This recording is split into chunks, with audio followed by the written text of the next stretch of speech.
Okay, here is the code to find the similar structure between LD50 data and ECA list. So we're doing this because I want to, well, I can do a model with the entire model, but my focus is not this.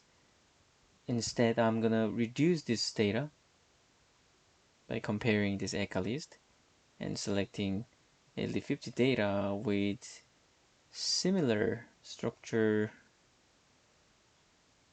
with biocide. There may not be exactly same structure, but maybe similar structures. So I'm going to use label structure when they are similar to ECA. So I need to take the list of molecules from ECA and then the molecules from LD50 dataset and then compare all the molecules, first molecule with entire molecule in the ECA list, and then take second and then also compare to the entire list. So I'm gonna repeat this. So this code is basically doing that. So I read two files,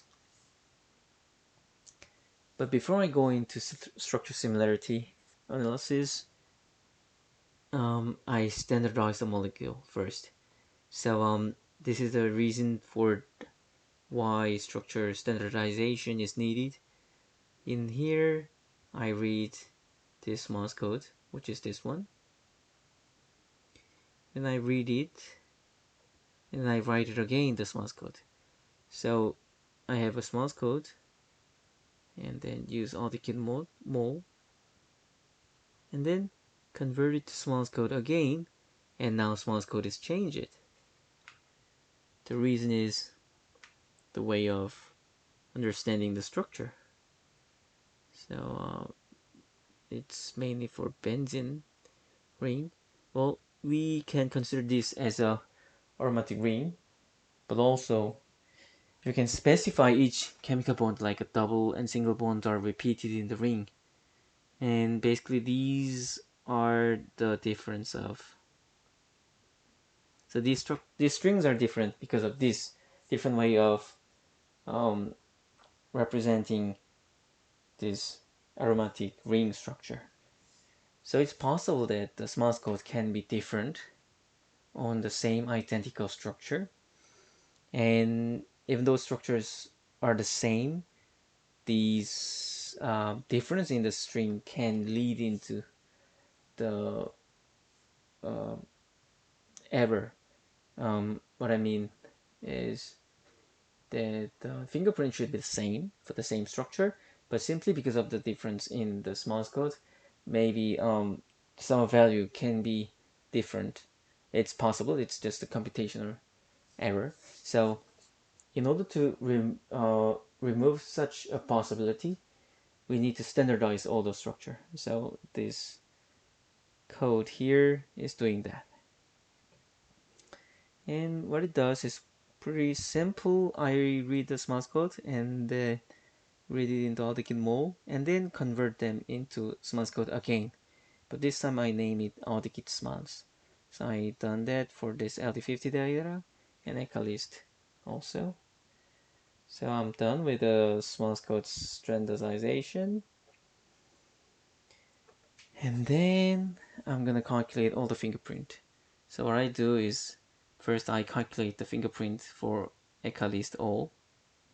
So from the ECAList I'm gonna calculate fingerprint.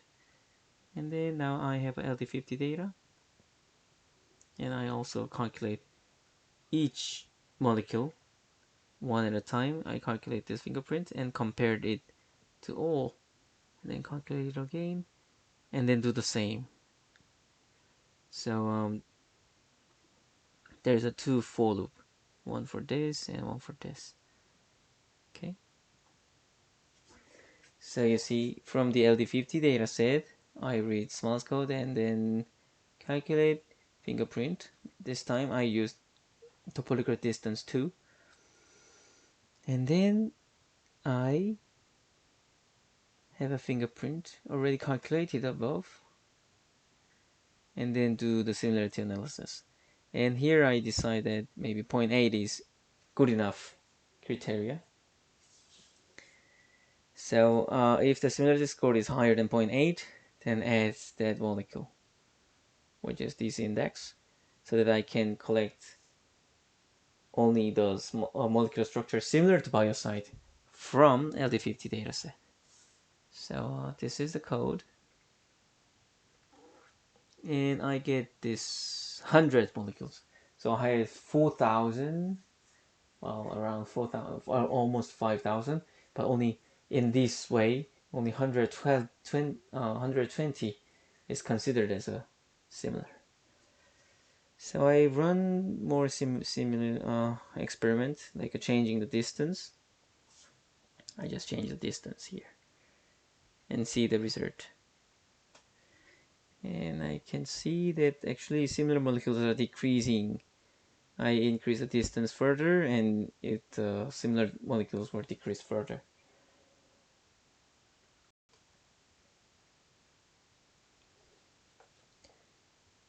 And also I increase the criteria of the similarity score, and I get lower number of molecules similar.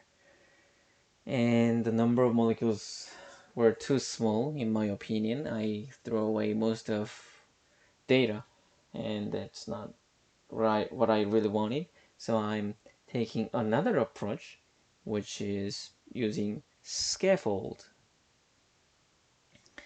Scaffold is a core structure of the molecule, and in many cases, like a drug design project, new scaffold leads to many new molecules as a drug candidate, and this core is used to I would say backbone for the further modification.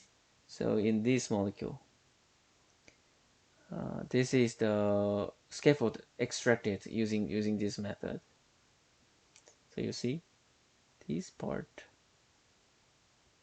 were considered as a major backbone, and other parts were just added to the structure. And if I have a good scaffold, I can actually find many promising compounds.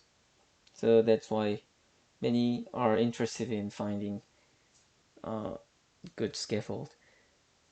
And also it's also a good way to compare the structure. If scaffold is the same, then the structure can be similar, because there's a slight modification, like only here and here.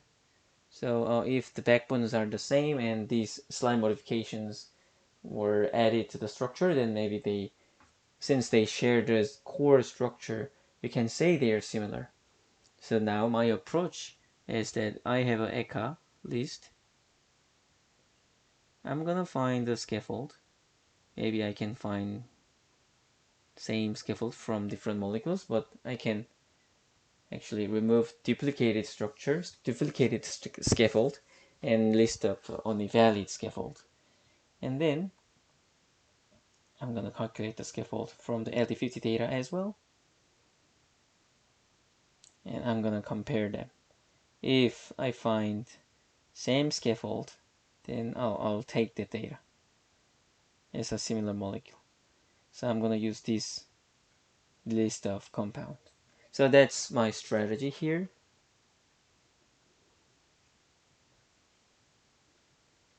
So there are two different functions, like a get scaffold and scaffold generate. Generate is just really skeleton of the scaffold, removing all the bond type and the atom type. So this is not what I want, but this is what I need. So as I planned, I calculate the scaffold from the ECA first, and I save scaffold smart code. And let's see what it looks like. So I calculated smallest of the kit here, but somehow some molecule doesn't have scaffold. Maybe they are too small. They failed in this case as well, and in this case as well. So I remove empty case because well, scaffold source code is not obtained, then there's no way to compare it. And also there's another issue that I'm gonna compare if scaffold smalls are same or not. But if it's empty, then if LD50 data also, maybe some of molecule also have an empty scaffold, in that case, in my code, they will be considered as the same, even though there's no scaffold to compare, but simply this empty string will be compared in the code I want to make. So that's why I want to remove if the scaffold source code is empty.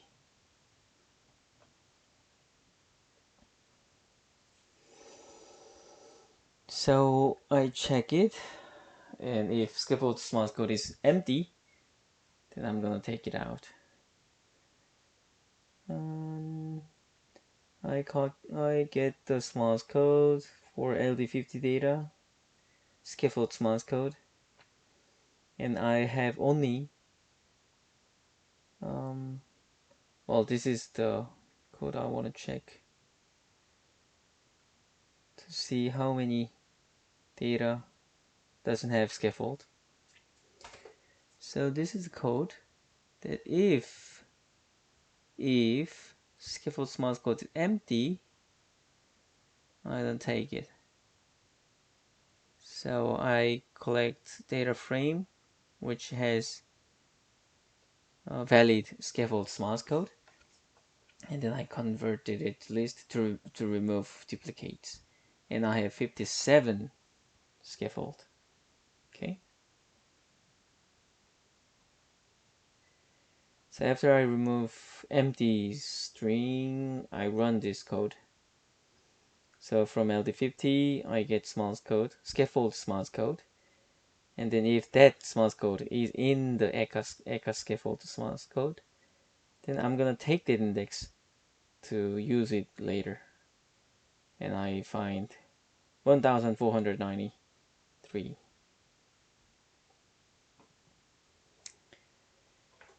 Okay. And the next is that I check this. I from here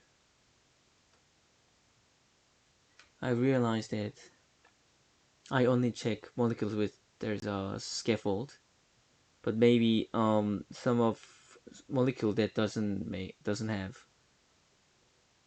scaffold simply because they are too small.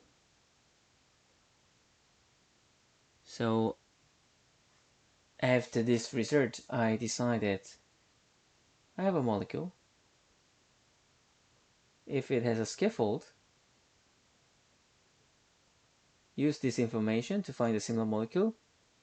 If it doesn't have, I'm gonna use fingerprint similarity so that I can add more data, a little bit more data.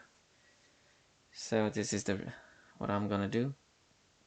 So there is a molecule without scaffold, so I take their source code, and I have 45 source code.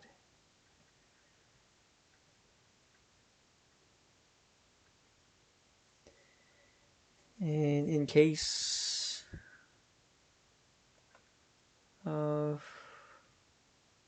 LD50 without scaffold,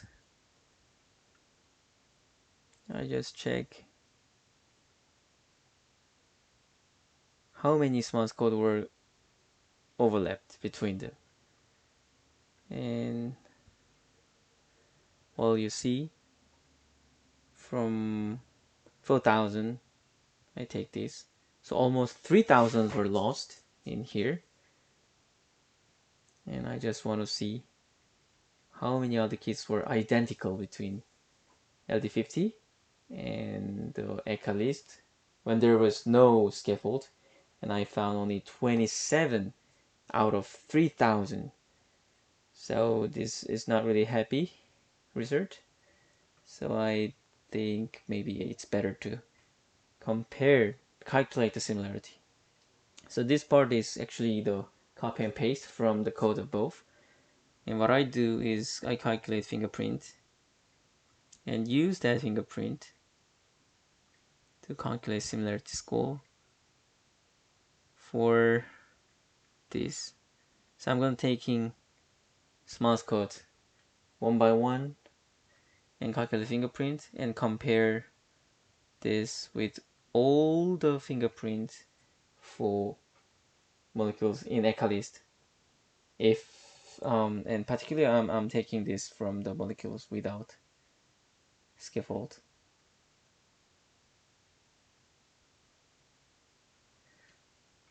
And here I reduced the criteria to 0.7 because they are already quite small, and if 0.7, if their score is higher than 0.7, maybe it's good enough to find a similar molecule. And I have 93 index. So I decided to add these 100 also molecule into the dataset because these 93 structures is quite small, and I think I can complement my dataset by considering small molecules, quite small molecular weight molecule as well. So this is the strategy I made. So it was quite complicated session. So I have a molecule. There's a two different way using a scaffold and fingerprint similarity. And I decide to use this way if scaffold is extracted from the source code. If there's no scaffold, then I decided to use fingerprint similarity. So I take around like 1,400 and here around 100 also. So entire data is this value here. So I use two approach at the same time based on the result. So this is how I write this code. And now I selected LD50 data based on the similarity with ECHA list. Now it's time to move on to prepare my dataset further for model development.